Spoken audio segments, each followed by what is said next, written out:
En Chine, les congés de la fête nationale sont à présent terminés. La moitié de la population chinoise a profité d'une façon ou d'une autre de cette semaine d'or.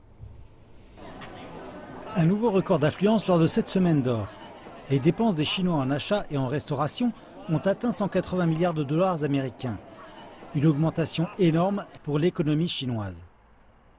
La consommation pendant la semaine d'or chinoise a beaucoup contribué à l'économie depuis 1999. Rien de cela ne serait possible sans les voyages.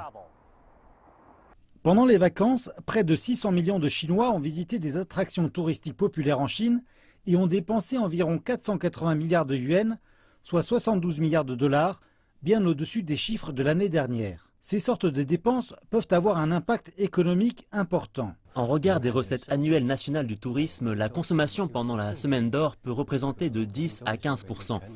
Et les bénéfices du commerce pendant ces congés peuvent représenter 5% de l'année entière. Les congés de loisirs deviennent aussi populaires, pas seulement les attractions traditionnelles. Les touristes chinois pensent davantage à là où ils veulent se rendre et à ce qu'ils veulent faire. Leurs préparatifs pour ces vacances ont commencé plus tôt que d'habitude. Ils ont des objectifs plus spécifiques et veulent des expériences plus riches, spécialement lors des voyages à l'étranger.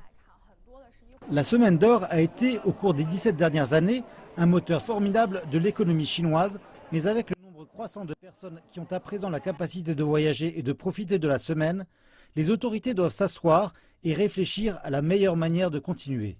Le nombre de voyageurs lors des 3 premiers jours de vacances a dépassé les 100 millions. Nous n'avions jamais vu ça auparavant, et cela a apporté beaucoup de pression. À long terme, cette augmentation de la consommation devrait être compensée par des vacances flexibles, pas par la semaine d'or actuelle. Les données officielles de surveillance montrent qu'il y avait bien plus d'ordre dans le pays, malgré l'augmentation marquée de l'activité touristique. Mais les autorités subissent beaucoup de pression pour maintenir cet ordre.